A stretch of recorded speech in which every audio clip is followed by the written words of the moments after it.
하나님의 말씀입니다. 오늘 우리에게 주신 하나님의 말씀은 로마서 4장 1절에서 12절까지의 말씀입니다. 로마서 4장 1절에서 12절까지의 말씀을 저와 함께 말씀을 교독하도록 하겠습니다. 그러면 우리가 육신에 따라 우리의 조상이 된 아브라함이 무엇을 얻었다고 말할 수 있겠습니까? 만일 아브라함이 행위로 의롭다는 인정을 받았다면 자랑할 것이 있겠지만 하나님 앞에서는 없습니다. 성경은 무엇이라고 말합니까? 아브라함이 하나님을 믿으니 이것이 그에게 의로 여겨졌다라고 합니다. 일하는 자에게는 풍삭시 은혜로 여겨지지 않고 정당한 대가로 여겨지나 일하지 않고도 경건치 않은 사람을 의롭다고 인정하시는 분을 믿는 사람에게는 그의 믿음이 의로 여겨집니다. 행위와 상관없이 하나님께 의롭다고 인정받는 사람의 복에 대해 다윗도 이렇게 말합니다. 주께서 불법을 용서하시고 죄를 덮어주시는 사람은 복이 있고 주께서 그 죄를 인정치 않으실 사람은 복이 있다. 그러면 이 복은 할례 받은 사람에게만 내리는 것입니까? 아니면 할례 받지 않은 사람에게도 내리는 것입니까? 우리가 말하기를 아브라함이 하나님을 믿으니 이것이 그에게 의로 여겨졌다라고 했습니다. 그러면 이것이 어떻게 의로 여겨졌습니까? 그가 할례를 받은 때입니까? 아니면 할례를 받지 않은 때입니까? 할례를 받은 때가 아니면 할례를 받지 않은 때입니다. 그가 할례의 표를 받은 것은 할례를 받지 않은 때에 얻은 믿음의 의를 확증하는 것이었습니다. 이는 아브라함이 할례 받지 않은 사람으로서 믿는 모든 사람들의 조상이 돼 그들도 의롭다는 인정을 받게 하려는 것이었습니다. 함께 읽겠습니다. 그는 또한 할례 받은 사람의 조상이 됐습니다. 곧 할례를 받았을 뿐 아니라 우리 조상 아브라함이 할례 받지 않은 때에 가졌던 믿음의 발자취를 따르는 사람들의 조상이 됐습니다. 아멘. 이 시간 CH 플러스를 담당하고 계시는 안사무엘 목사님 나오셔서 감추어진 죄를 용서해 주시는 하나님의 은혜라는 제목으로 말씀 전해 주시겠습니다. 할렐루야, 반갑습니다. 또 이렇게 또 더블 예배에 와서 또 말씀을 또 처음으로 전하게 되는데요. 또 여러분들 만나서 반갑습니다. 저는 김윤식 목사님 옆자리에서 사무실에서 옆자리에서 있는 사람인데요. 김윤식 목사님이 개그 좋아하시잖아요. 그 회사에서 부장님 같은 개그, 그거를 티키타카 하고 있는 담당하고 있는 안사무엘 목사입니다. 저 또한 같이 그런 개그를 좋아해서 같이 티키타카 하고 있는데요. 그래서 또 어쩔 때는 막 계속 길게 갈 때가 있는데 그럼에도 불구하고 또 윤식 목사님하고 또 이 맡은 공동체에서 또 이렇게 말씀을 나눌 수 있는 기회가 또 주어져서 감사합니다. 네, 오늘은 감추어진 죄를 용서해 주시는 하나님의 은혜라는 제목으로 함께 말씀을 나누도록 하겠습니다. 네, 여러분 지금까지 로마서 강해가 이어져 오고 있는데요. 오늘은 로마서 4장에 들어오면서 사도 바울은 예수 그리스도를 믿음으로 의롭다함을 얻은 사람들에 대해서 이야기하고 있는데 오늘은 그 두 사람에 대해서 이야기를 예시를 들고 있습니다. 로마서는 모든 사람을 위한 사도의 편지였으나 바울이 편지를 썼을 때 로마서를 받은 수신자는 유대인 크리스천들이었습니다. 유대인들에게 있어서 가장 존경받는 사람들은 누구였을까요? 대표적으로 아브라함과 다윗이 있었습니다. 너무나도 위대하고 존경받는 두 인물이기도 하죠. 사도 바울은 이 두 사람의 히스토리를 이야기하면서 믿음으로 의롭다함을 받은 것과 행함으로 의롭다함을 얻지 못한다는 내용을 조금 더 쉽게 설명해 드리려고 노력하고 있습니다. 그래서 오늘의 본문 첫 번째를 보시면 먼저 아브라함을 살펴보기를 원하는데요. 아브라함 1절 말씀, 오늘 본문 1절 말씀 함께 살펴보도록 하겠습니다. 시작. 우리의 조상이 된 아브라함이 무엇을 얻었다고 말할 수 있겠습니까? 네, 아브라함은 유대인의 조상이며 이스라엘의 첫 선조입니다. 또 아브라함은 하나님의 특별한 친구로 불리기도 했죠. 그 이유는 아브라함이 하나님과 처음으로 언약을 맺은 사람이기 때문입니다. 이처럼 아브라함은 하나님의 특별한 은혜를 입은 사람이죠. 우리가 주일학교에서 배웠다시피 그는 한 가족을 이끌고 갈대 우르라는 장소에서 그 약속의 땅으로 이동하라고 해서 이민에 성공한 사람이기도 합니다. 그 당시 지금처럼 인터넷이 없었기 때문에 내가 사는 지역 외에는 다른 지역에 대한 정보를 미리 파악할 수가 없었습니다. 그래서 아무런 정보가 없는 곳에 하나님께서 명령을 하시니까 혼자 간 것도 아니고 대가족을 이끌고 그쪽으로 간다는 것은 아브라함으로서도 너무나도 쉽지 않은 선택이었습니다. 그래서 하나님의 말씀에 따라 그래서 아브라함은 그 믿음의 반응을 보이며 가족을 이끌고 그곳에 가서 개척에 성공한 사람이었습니다. 아브라함은 유대인뿐만 아니라 크리스천들에게도 믿음의 조상이라고 추앙받고 있고 모든 이슬람권 내에도 존경받는 인물입니다. 그런 존재로 사도 바울은 왜 모델로 삼고 있을까요? 사도 바울은 아브라함에게 화려한 스펙과 수많은 타이틀에도 불구하고 아브라함도 자기의 행위로서는 하나님 앞에 절대 의롭다함을 얻을 수가 없다는 사실을 정확하게 이야기하고 싶어서 오늘 아브라함을 이야기하고 있습니다. 이런 넘사벽인 아브라함, 믿음의 대표적인 사람이 자기의 행위를 가지고 의롭다함을 얻을 수 없다면 저와 여러분들은 우리의 업적과 행위를 가지고 하나님 앞에 의롭다함을 얻을 수 있는 사람들은 아무도 없을 것입니다. 그렇다면 누군가는 이렇게 질문할 수가 있을 것입니다. 목사님, 아브라함은 하나님의 율법을 잘 지킨 사람 아닙니까? 라고 질문할 수가 있어요. 그런데 율법이 생긴 시점을 살펴보면요, 아브라함 때는 구체적으로 율법이 있지 않았습니다. 율법이 구체적으로 생긴 때는 바로 모세였어요. 그래서 아브라함은 율법을 잘 지켜서 그것으로 인해서 의롭다함을 받은 사람은 아니었습니다. 그러면 아브라함은 어떻게 믿음의 조상이 되었을까요? 그건 하나님이 아브라함을 먼저 선택하셨습니다. 아브라함이 하나님을 찾고 선택한 것이 아니라 하나님이 먼저 아브라함을 선택하고 찾으셨습니다. 이것이 믿음의 시작입니다. 믿는다는 것은 언제나 자기 자신에게 초점을 맞추지 않습니다. 자기 자신에게 초점을 맞추다 보면 나의 확신, 나의 느낌, 나의 경험 등에 의지하게 되는데 그런 것들이 우리를 구원해 줄 수 있다라고 착각하게 만들게 됩니다. 제가 한 예화를 들려드리겠습니다. 숲속에 한 집이 있고 그 집 앞에 호수가 있습니다. 마침 A라는 사람이 집에 볼 일이 있어서 호수를 건너야만 했습니다. 때는 겨울이어서 호수가 꽁꽁 얼은 상태를 보니까 이 A라는 사람은 충분히 호수 위로 건널 수 있다라고 판단을 했습니다. 과거에도 작년 겨울에도 건너봤고 본인이 판단하기에 충분히 건널 수 있다라고 확신이 들어서 조금도 의심하지 않고 호수를 건너야겠다라고 한 발짝 한 발짝 발걸음을 옮겼습니다. 그런데 안타깝게도 얼마 건너지 못해 그만 빠지고 말았습니다. 왜냐하면 호수는 그가 확신한 것보다도 훨씬 얼음의 두께가 얇았기 때문이죠. 며칠이 지나 이와 동일한 호수 앞에 또 B라는 사람이 서게 되었습니다. 한 가지 다른 점은 앞 사람과 다르게 호수의 그 얼음 상태가 아주 꽁꽁 잘 얼었습니다. 그러나 이번에 건너는 사람은 앞사람과 다르게 의심이 많고 두려움이 많은 사람이었습니다. 그래서 속으로 이제 호수를 건너면서 호수가 잘 얼 것 같긴 한데 그래도 좀 불안하지 않나? 위험하지 않나? 돌아가려면 좀 멀긴 한데 그래도 좀 조금씩 이제 건너보자라고 건너기 시작했습니다. 그래서 평소 앞사람 같은 사람이었으면 20분, 15분이면 건넜을 그 호수를 이 사람은 염려하고 불안하고 조심조심 하다 보니까 1시간 이상 걸려서 건너게 되었습니다.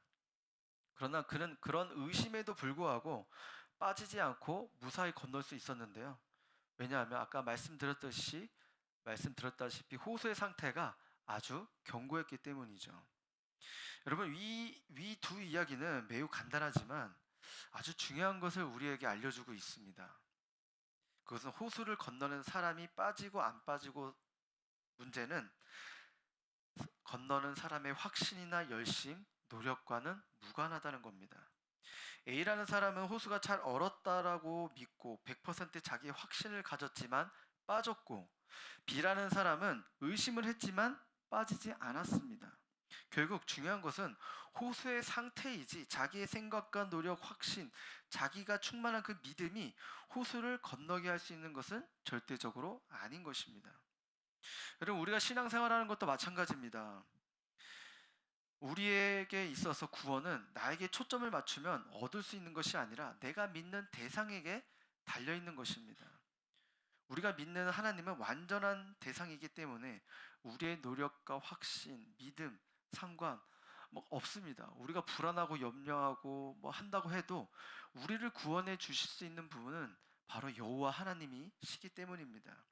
이것을 사도 바울이 오늘 우리에게 이야기하고 싶은 것이었어요. 아브라함이 구원을 받았던 원인이 자기에게 있었던 것이 아니라 그가 믿었던 믿음의 대상이었던 하나님, 그분이 주시는 은혜와 자비와 긍휼 때문에 그 구원이 가능할 수 있었습니다. 내가 무엇을 잘하고 열심히 하고 또 섬기고 또 착하게 살아서 그것으로 인해서 하나님이 나를 선택해 주고 구원해 준 것은 절대 아닌 것입니다. 그런데 오늘 본문을 잘못 접근하면 내가 불의하더라도 하나님을 믿었더니 무조건 의롭게 봐주신다더라라고 잘못 인식할 수가 있습니다. 그러나 우리가 알아야 할 것은 우리가 죄인일지라도 그분 앞에 나온 우리를 구원하기 위해서는 하나님 편에서 지불해야 할 대가가 있었습니다. 본문에서는 아브라함이 하나님을 믿었다라는 사실만 강조되고 있는데, 창세기 15장 사건을 보시면 하나님이 어느 날 별이 빛나는 찬란한 밤에 아브라함을 바깥으로 이끌어내시고 아브라함에게 별을 세보라고 말씀하십니다. 그리고 내 자손이 앞으로 이와 같이 될 것이라는 약속을 주십니다. 한 명의 자식도 없는 아브라함에게 그 수많은 자손을 주신다라는 약속을 아브라함에게 한 것이죠. 근데 그 아브라함은 그 약속을 믿었다라고 기록하고 있습니다. 성경이 이때 하나님이 아브라함의 믿음을 의로 여기셨다라고 말하고 있어요. 그러나 이 본문만 가지고는 아브라함이 저에게 자손을 주실 것이라는 말씀과 약속을 믿었다라는 사실을 알 수가 있지만 그것이 무엇을 의미하는지는 설명이 되어 있지 않습니다. 그것을 깨닫기 위해서는 갈라디아서 3장 8절에서 발견할 수 있는데요. 우리 3장 8절 함께 읽어보도록 하겠습니다. 시작. 성경은 하나님께서 믿음으로 인해 이방 사람을 의롭다고 인정하실 것을 미리 알고 먼저 아브라함에게 복음을 선포했습니다. 모든 이방 사람이 내 안에서 복을 받을 것이다. 네, 여기에 보시면 모든 이방 사람이 내 안에서 복을 받을 것이다 라는 뜻은 아브라함에게 아브라함 자신을 통해서가 아니라 별처럼 모래알처럼 많은 후손을 통해서 주실 것이다 라는 약속을 하신 뜻입니다.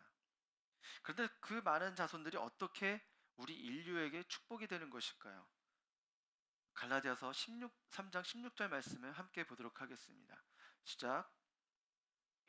아브라함과 그의 자손에게 약속을 주실 때 여러 사람을 가리켜 자손들에게라고 하지 않으시고 오직 한 사람을 가리켜 내 자손에게라고 하셨는데 이는 곧 그리스도십니다. 아멘.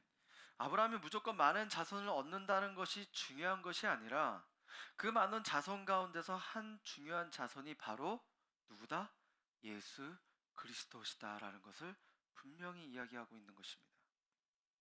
자신의 성행과 선행과 자신의 결심만 가지고서는 우리 스스로를 구원할 수 없지만 죄 속에 빠져있는 인간을 구원하기 위해서는 하나님은 아브라함의 후손 가운데서 그리스도 메시아를 우리에게 보내신 것입니다. 그분은 십자가에서 피 흘려 돌아가시게 될 것이며 그리스도를 말미암아 죄 사함을 받고 그 그리스도를 말미암아 의롭다함을 얻게 될 것입니다.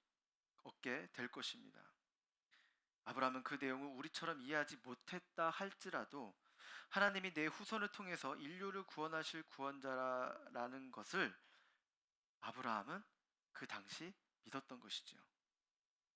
우리의 최선, 우리의 행함, 우리의 의가 아직도 우리를 구원하기에 무력하고 부족했던 그때에 하나님이 우리를 위해서 메시아를 준비하셨습니다.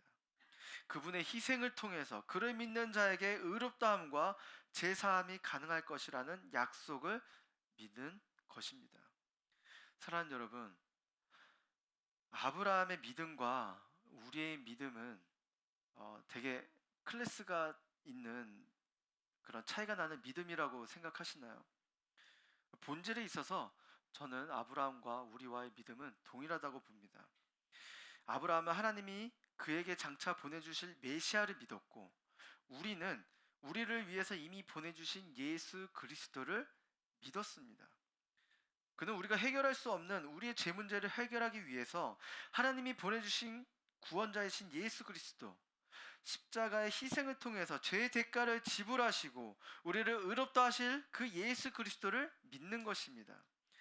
이 믿음이 아브라함이 믿었던 믿음과 우리가 믿는 믿음이 동일하다는 것을 말씀드리고 싶은 것입니다. 그러면 계속해서 이어서 갈라디아서 3장 7절에 보시면 사도 바울은 놀라운 사실을 선포하고 있습니다.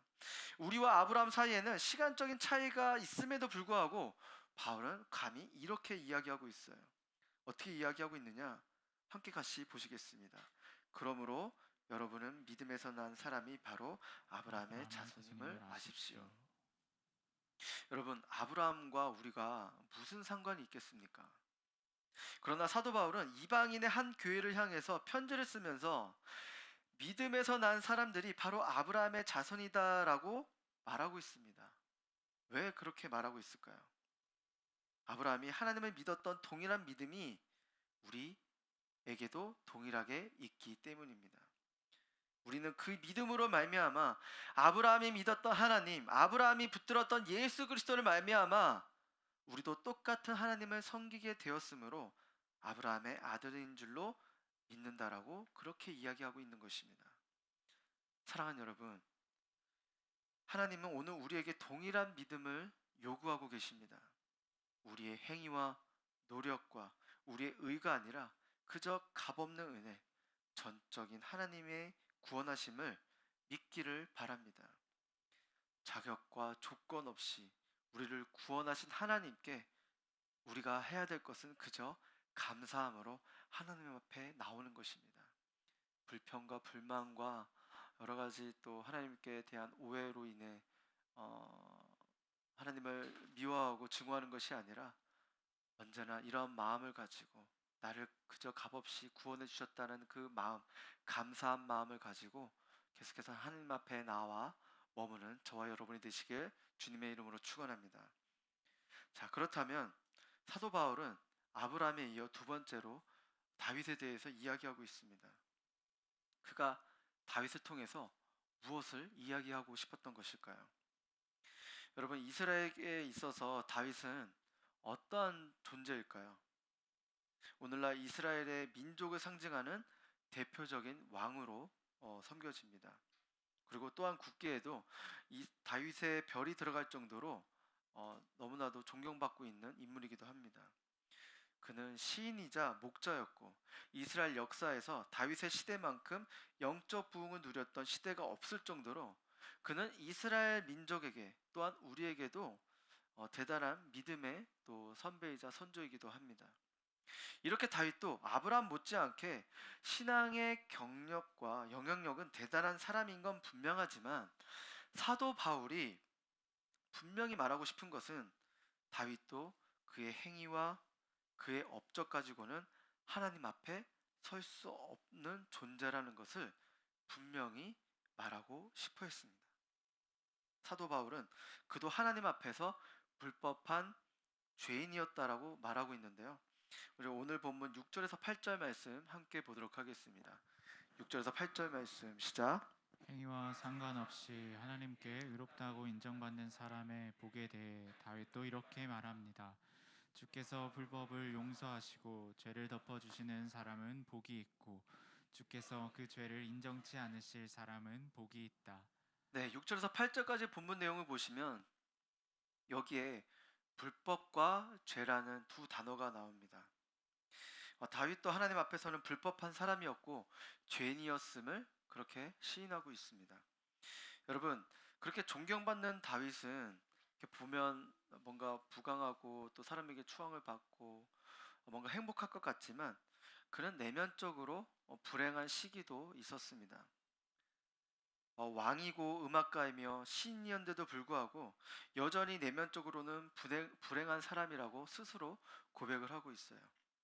이런 불행은 어느 날 있었던 사건으로 말미암아 심화되었습니다. 그의 충신인 우리아의 아내를 자기의 아내로 빼앗았던 그 사건으로 인해 다윗은 더욱 불행해졌습니다. 자기에게 주어진 권력과 자리를 이용해서 완전 범죄를 꿈꿨지만 성공한 것처럼 보였지만 실패를 경험했습니다. 그러나 다윗은 그 후에 밤잠을 이루지 못하고 그의 마음속에 평화가 없어졌으며 늘 그의 안에서 하나님을 찬양하는 노래와 시가 있었지만 그것을 잃어버렸습니다. 그때 다윗의 심정을 가장 잘 대표할 수 있는 고백이 시편 32편에 나와 있는데요. 우리 시편 32편 3절과 4절 말씀을 함께 읽어보도록 하겠습니다. 시작. 내가 죄를 고백하지 않고 온종일 신음할 때 내 뼈들이 다 녹아내렸습니다. 밤낮으로 주님 손이 나를 짓누르시니 한여름 태양볕에 있던 것처럼 내 원기가 다 빠져버렸습니다. 마음속에 경험하고 있던 부딪힘에 대한 것들을 다윗은 고백을 하고 있어요. 견딜 수 없는 괴로움에 휩싸여 육적으로 몸이 쇠약해졌다는 것을 이 고백을 통해서 알 수 있습니다. 여러분, 우리가 그렇잖아요. 회사에서 중요한 프로젝트가 있거나 또 여러분에게 맡겨진 업무, 교회 안에서 또 팀장을 맡았다던가 또 아울리치나 어떤 사역이 있어서 중요한 역할을 여러분이 맡게 됐어요. 그러면 그거 외에도 뭐 다른 어떤 사건과 문제가 있어서 그것에 대해서 계속해서 고민을 하게 돼요. 신경이 쓰이고. 그러면 어때요? 이게 스트레스가 되면서 잠도 잘 못 자고 소화도 잘 안 되고 점점 그런 시간들이 이제 누적되다 보니까 몸도 점점 아파져서 쇠약해진다는 것을 여러분도 알게 될 것입니다. 경험한 적이 있을 것입니다. 그것처럼 다윗도 이러한 불행이 자꾸 자기에게 염려와 그런 게 있다 보니까 몸이 이만큼 쇠해졌다는 것을 고백하고 있는 것입니다. 그만큼 고통이 컸다는 것을 잘 알 수가 있습니다. 그런데 어느 날 나단 선지자가 나타나서 그의 죄를 직면하게 만들었습니다. 그러면서 다윗은 그 죄를 직면함을 통해서 고통 가운데 있던 그가 불행하게 살았던 그가 행복을 다시 회복하게 됩니다. 시편 32편 1절에 보시면 죄를 용서받고 그 죄가 씻겨진 사람은 복이 있습니다라고 시작한 후에 5절에서는 내가 주께 죄를 인정하고 내 죄를 감추지 않겠습니다. 내가 내 범죄를 여호와께 고백하리라 했더니 주께서 내 죄악을 용서하셨습니다라고 고백하고 있습니다. 그래서 이제 마음이 좀 한결 가벼워졌어요. 그러면서 오늘 본문 4장 7절에서 8절 말씀이 이 시편의 요 당시의 내용을 인용한 것입니다. 우리 다시 오늘 본문 7절에서 8절 말씀 한번 읽어볼까요? 시작. 주께서 불법을 용서하시고 죄를 덮어주시는 사람은 복이 있고 주께서 그 죄를 인정치 않으실 사람은 복이 있다. 네, 여기서 두 개의 단어를 살펴볼 단어가 있는데요. 바로 용서하다와 그리고 덮다입니다. 용서하다는 단어는 본래 원어에서는 없앤다라는 뜻입니다. 여러분, 죄를 범한 사람에게 가장 큰 소원은 무엇일까요? 그것은 자기의 죄를 없어지는 것을 보는 것입니다. 그래서 그 죄의 기록을 없애려고 노력을 해요. 그러나 그 죄의 결과는 기록은 없어지지 않습니다. 둘째로 덮다입니다. 죄인들은 자기의 죄를 범했다라는 그 자체보다도 더 두려워하는 것이 있는데 자기의 죄가 노출된다는 사실을 견딜 수 없을 만큼 두려워합니다. 그래서 이것을 가리워 보이려고 계속해서 노력을 합니다. 저희 집은 저희 아버지가 목사님이신데요. 저희 아버지는 계속해서 시골 목회만 하셨어요. 그래서 시골에만 10대 시절을 그렇게 보냈는데 그런 아버지 덕분에 언제나 강물이 있는 우연찮게도 계속 공교롭게도 강물이 있는 그런 시골에 살게 되었습니다. 그래서 여름만 되면 강가에 가족들이 나가서 이 시즌 때 강가에 나가서 가족들과 놀았던 추억이 많은데요. 강가에 나가게 되면 뭐 식사 때 이제 나갈 때가 되게 있잖아요. 놀다 보면 밥 시간대가 있는데 그때가 되면 삼겹살을 또 사갖고 들어가서 아버지께서 삼겹살을 사들고 오시고, 그리고 십계명 같은 그 넓은 돌판, 평평한 돌판을 이제 주워서 강물에 깨끗이 씻고, 그리고 번개탄 위에 올려놓습니다. 달구는데 한참 시간이 걸리지만 그 평평한 돌에 삼겹살을 구워 먹으면 정말 맛있어요. 진짜 그것도 너무 맛있거든요. 그리고 또 수요 저녁 예배와 일요 저녁 예배를 마치고 아버지께서 이제 같이 이제 강가로 가자고 이야기합니다. 왜냐면 집이 그때 에어컨도 있는 시대가 아니었기 때문에 더웠거든요. 그러면 뭐 바리바리 싸들고 이제 강가로 나갑니다. 그러면 저와 제 동생은 어렸었기 때문에 바로 강가로 들어가서 수영을 해요. 그러면 하루 종일 무더운 날씨 때문에 이 강의 물의 온도가 미지근해져 있어요. 그래서 그때 들어가면 미지근한 물로 이렇게 수영도 하고, 그리고 거기 보면은 이제 다슬기라고 하죠. 저는 제 용어로 올갱이라고 하거든요. 그 동네에서. 그래서 그 다슬기가 있는데 그 다슬기를 한참 줍기도 하고 또 수영도 하면서 이렇게 채집해서 이제 어머니 수영하고 끝나고 나오면 어머님께 드리기도 합니다. 그러면 그거 된장 풀어서 맛있게 먹기도 했는데요. 아무튼 그렇게 저녁에 밤에 수영을 하고 밖으로 나오다 보면 어머니가 해주신 것이 있는데 그게 바로 라면이었어요. 한참 수영하고 체력을 다 빼놓고 이렇게 나오면 거기서 끓여주신 그 라면, 강가에서 먹는 그 라면, 그게 너무나도 맛있어요. 얼마나 맛있던지 아직도 이제 그게 생생하게 추억이 남을 정도로 그렇게 아직도 너무나도 기억에 강하게 남겨 있습니다. 그리고 강가에서 여러 가지 추억이 있었는데 그 중에 하나가 또 잊지 못할 사건이 있었는데, 제가 죽을 뻔한 사건이 있었습니다. 강가에 제가 워낙 공을 이제 좋아하다 보니까 축구를 좋아해서 공을 늘 이제 강가에도 가지고 다녔는데요. 그날따라 강에 배구공을 가지고 갔어요. 그래서 공으로 재밌게 이제 동생하고 놀다가 문득 이 공을 가지고 이제 혼자서 노는데 이 공을 물속에 감추는 게 그날따라 좀 재밌었어요. 그래서 공을 수면 아래로 눌러서 다리 사이에 껴가지고 제 몸을 막 이렇게 뜨기도 하고, 그리고 발 밑까지 넣어가지고 공을 밟고 잠깐 제가 물 위에 떠 있기도 하고, 막 그런 놀이를 혼자 하기도 했는데요. 그러다가 이 공이 수면 아래로 있다가 높이 막 떠오르는 거, 막 이런 것도 너무 재밌어갖고 혼자 재밌게 하긴 했었어요. 그러다가 공을 아래로 깊숙이 누르고 눌렀는데 누른 만큼 이게 반등이 탁 높이 올라오면서 되게 저의 키 높이 위로 올라가는 것이었어요. 그런데 이거를 제가 바로 받지 못하고 조금 앞에 물살이 조금 빠르게 흐르는 곳에 떨어진 거예요. 그래서 이 공을 잡으려고 이제 수영을 하러 갔죠. 근데 이 물살이 점점 이제 세지면서 제가 뭔가 잘못돼 가고 있다는 것을 느끼게 됐어요. 이게 점점 이제 죽으러 가는구나라는 것도 느끼기 시작됐어요.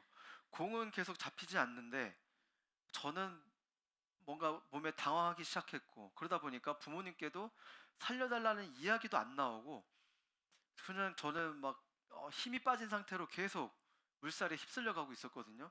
그러면서 저는 이제 이제 들었던 생각이, 이 휩쓸린 물살 안에서 내가 살 수 있는 길은 저 공을 잡고 버텨야겠다라는 생각을 했어요. 그래서 열심히 더 힘껏 이제 손발을 다 저어고 공을 잡고 이제 어떻게든 부여잡고 간신히 그 물살을 벗어나서 이제 강 바깥으로 나오게 되었습니다.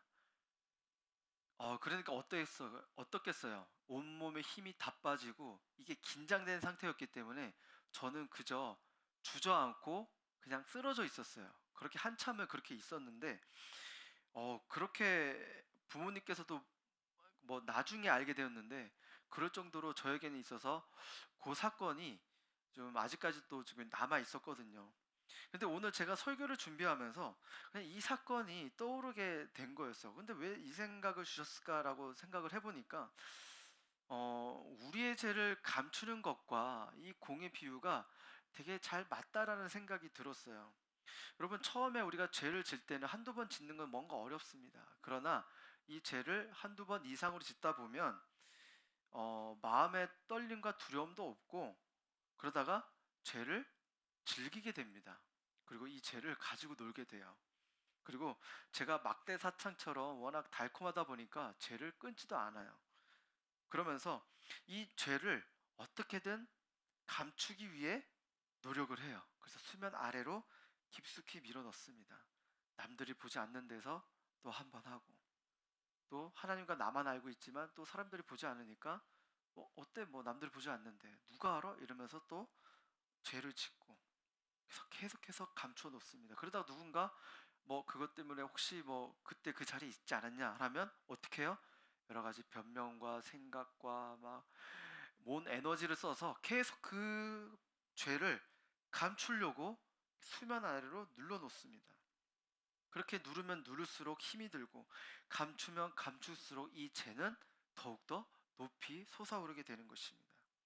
그러다가 결국 이 죄는 우리를 죽음의 물살로 인도하면서 우리를 죽음으로 이끄게 되는 것이죠.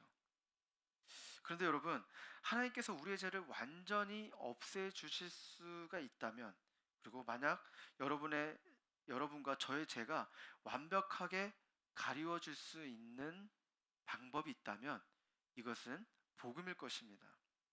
과거 이스라엘 백성들 역사 가운데 1년 중에 가장 놀라운 날이 있었다면 그거는 속죄일이었습니다. 여러분, 성막 안 지성소에 언약궤가 있는데, 여러분 언약궤 다 아시죠? 이 언약궤에는 상자 모양 같이 되어 있는데 그 상자 위에는 이제 뚜껑이 있었습니다. 근데 이 뚜껑을 가리켜서 시은소라고 하는데요. 이것은 다른 말로 은혜의 보좌라고 불렸습니다. 여러분, 그 언약궤 속에는 무엇이 들어 있을까요? 혹시 아세요? 모르시다면 패스할게요. 언약궤 속에는 세 가지가 들어있다고 합니다. 첫째는 깨어진 돌이 들어있어요. 그것은 이스라엘 백성들이 하나님의 율법에 불순종했음을 보여주는 돌이 들어있습니다. 두 번째는 아론의 쌍난 지팡이가 들어있습니다.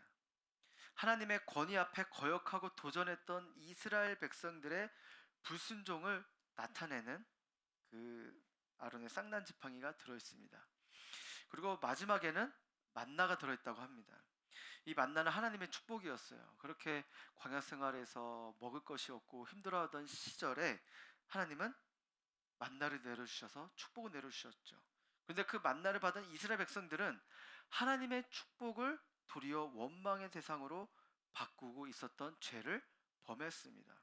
그래서 그것을 기억하고 다시는 그러한 죄를 범하지 말라고 언약궤에 그렇게 세 가지를 넣게 되었던 것이죠.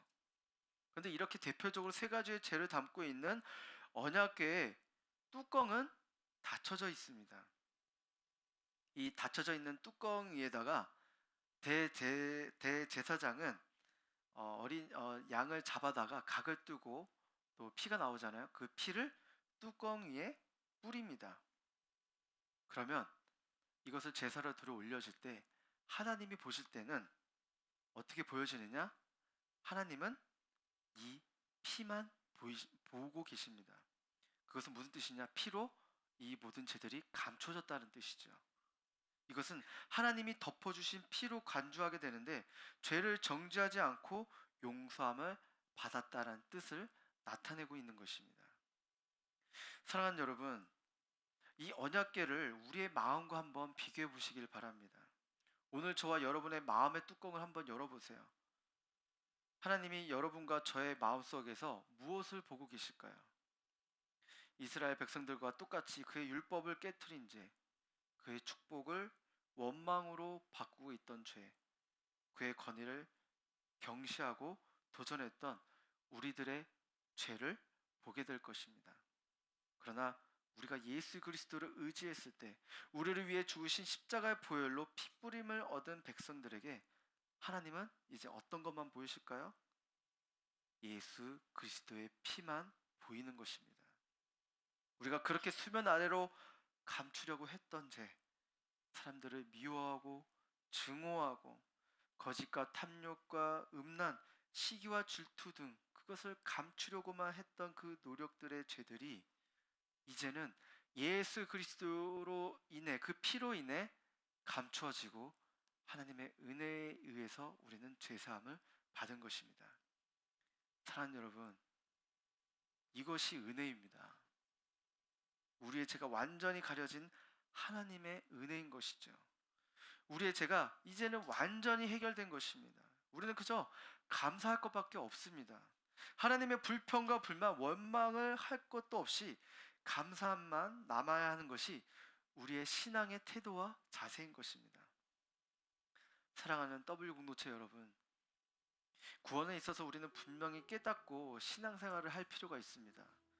우리는 일시적이고 상대적인 구원을 바라는 사람들이 아니라 영원하고 절대적인 구원을 바라는 사람들입니다. 구원을 행위로 얻어지는 것이 아니라, 선행으로 얻어지는 것이 아니라 우리의 노력과 정성으로, 우리의 헌신으로 그 무엇을 다해야, 도달해야 얻어지는 구원이 아니라 그저 값없이 주어주시는 것입니다. 값없이 주어진 구원이라고 해서 절대로 시시하거나 값싼 것은 아닌 것입니다. 여러분, 우리는 이것을 두렵고 떨리는 마음으로 구원을 이루어야 하는 것입니다.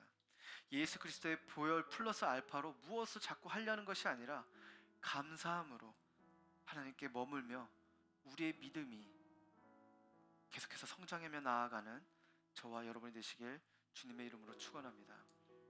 우리가 이 시간 찬양 한 곡을 부르면서 주님 앞에 고백하며 나아가기를 원하는데요, 자격 없고 힘도 없고 하나님 앞에 아무 조건 없는 우리가 이 자리에 나올 수 있는 것은, 나의 죄가 감추어지고 사해지고 나올 수 있는 것은, 이 자리에 나와서 예배 드릴 수 있는 것은 오늘도 예수 그리스도의 피로 인해서 감추어졌기 때문에, 덮어졌기 때문에, 사해졌기 때문에 우리가 이 시간 함께 예배를 드릴 수 있고 고백할 수 있는 것입니다. 우리가 이 시간 함께 고백하며 하나님의 은혜를 함께 찬양하며 나아가겠습니다.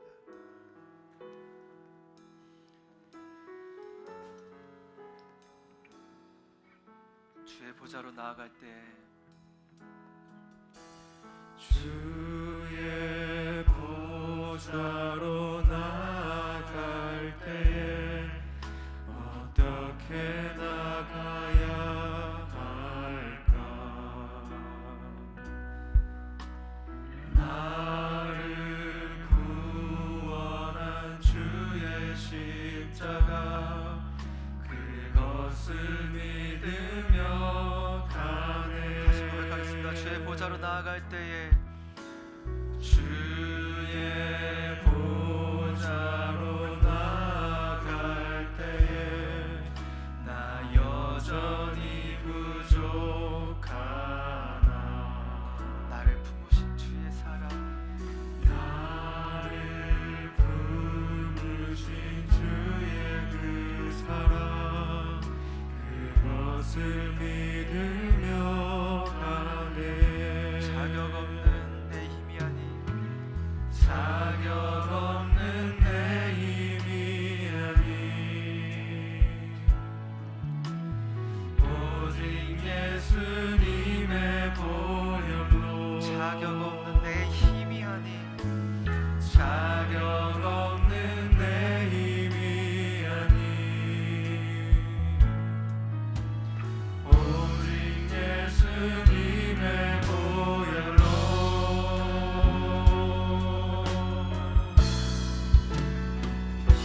십자가의 보혈, 완전하신 사랑, 힘입어 나갑니다. 십자가의 보혈, 완전하신 사랑, 힘입어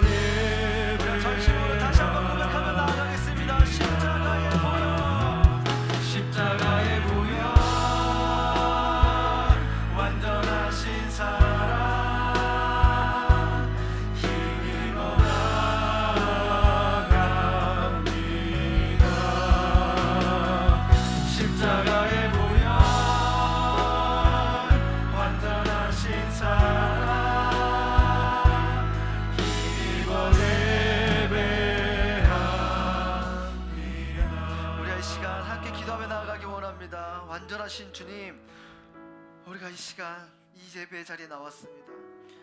우리가 습관적으로 나오는 것이 아니라 이 예배 자리 가운데 하나님 아버지 어떻게 하면 이 하나님께 예배의 기쁨을 드리고 하나님의 마음을 시원케 할 수 있는지 고민하며 나올 수 있는 그런 예배 자리가 될 수 있도록 도와주시옵소서. 오늘 찬양의 고백처럼 내가 자격이 없고 부족하지만 오직 예수님의 보혈을 의지하며 나왔사오니 주여 우리를 불쌍히 여겨 주시옵소서. 완전하신 하나님 사랑 앞에 항복하며 나오는 우리 예배가 되게 하여 주시옵소서. 오늘 이 자리를 사모하며 갈망하며 나아갑니다. 주님 이 자리 가운데 함께하여 주시옵시고 하나님의 은혜를 찬양하며 나아갈 수 있는 그런 복된 자리가 되달라고 우리가 주여 한번 외치고 합주하며 통성으로 기도하며 나아가겠습니다. 주여, 주여 성령의 아버지, 그래서 주여 명령하는 주여 성령의 아버지 기름 부으시고 인도하여 주시옵소서. 아니 그냥 나온 것이 아닙니다. 십자가의 보혈 온전히 주의 하나님 앞을 높여드리며 나아가기 원하오니 주여 성령의 기름 부으시고 인도하여 주시옵소서. 하나님 앞에 시원케 하니까 고민하며 나아가게 도와주시옵소서. 십자가의 보혈 완전하신 사랑 이걸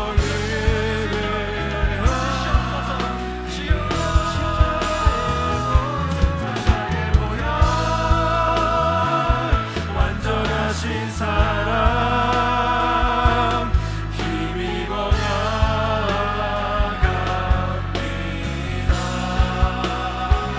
십자가의 보혈 완전하신 사랑 힘입어 예배합니다. 우리 한 번 더 기도하며 나아가기 원합니다. 공의 하나님, 죄 많고 더럽고 추악한 우리를 먼저 선택하시고 우리를 사랑해 주셔서 너무나도 감사합니다. 하나님, 아브라함과 다윗을 통하여 깨닫게 했던 것처럼 우리가 어떤 행위나 노력, 정성으로 구원을 얻는 것이 아니라 하나님의 은혜로만 서 있다는 것을 우리가 깊이 깨닫게 하여 주시옵소서. 우리 어떤 노력과 행위, 그것의 결과로 인해서 하나님께 칭찬받는 존재가 아니라 하나님께 사랑받는 존재가 아니라 그저 하나님 앞에 하나님의 사랑하는 자녀로서 인정받고 사랑받고 우리의 존재 자체로 하나님이 우리를 사랑하신다는 것을 깊이 깨달으며 나아갈 수 있는 우리 모두가 되게 하여 주시옵소서. 오직 예수 그리스도의 보혈만이 우리의 죄를 사하여 주시고 주님 앞에 서는 하나님의 자녀가 되게 하려고 우리가 이 시간 주여 한번 외치고 합심하여 통성으로 기도하며 나아가겠습니다. 주여,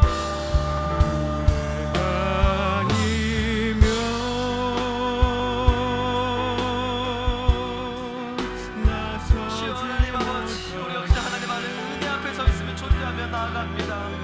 하나님 아버지, 우리가 무엇을 열심히 하고 노력하고 거기에 대한 결과가 좋아야만 하나님이 이뻐해 주시고 사랑해 주는 것이 아니라 하나님 나를 인정 그 자체로 사랑해 주시고 하나님 아버지, 하나님 우리를 먼저 선택해 주셔서 하나님 우리 이 자리에 나올 수 있음을 고백하며 나아갑니다. 주님, 우리가 이 시간 이 모든 행위와 노력 내려놓고 주님 앞에 엎드리며 나아가오니 우리를 불쌍히 여기시고 인도하여 주시옵소서. 하나님의 자녀를 삼으시는 그 은혜에 감사하며 주님 앞에 엎드리며 나아갈 수 있는 우리 존재가 되게 하여 주시옵소서. 하나님 그런 자가 되기 원합니다. 하나님 존전의 법을 기를 원합니다. 주여 성령의 기름 부으시고 인도하여 주시옵소서. 주여 성령 하나님 아버지, 그 앞에 나아가는 존재가 되게 하여 주시옵소서. 주여 하나님 아버지, 그래서 하나님 앞에 설 수 없는 우리 존재가 깊이 깨달아질 수 있도록 도와주시옵소서. 하나님 성령의 조명을 비춰주시옵소서. 우리 안에 그것들의 진정을 깨닫게 하여 주시옵소서. 주여, 능력 아니면 나서지 못하네. 은혜 아니면 나서지 못하네.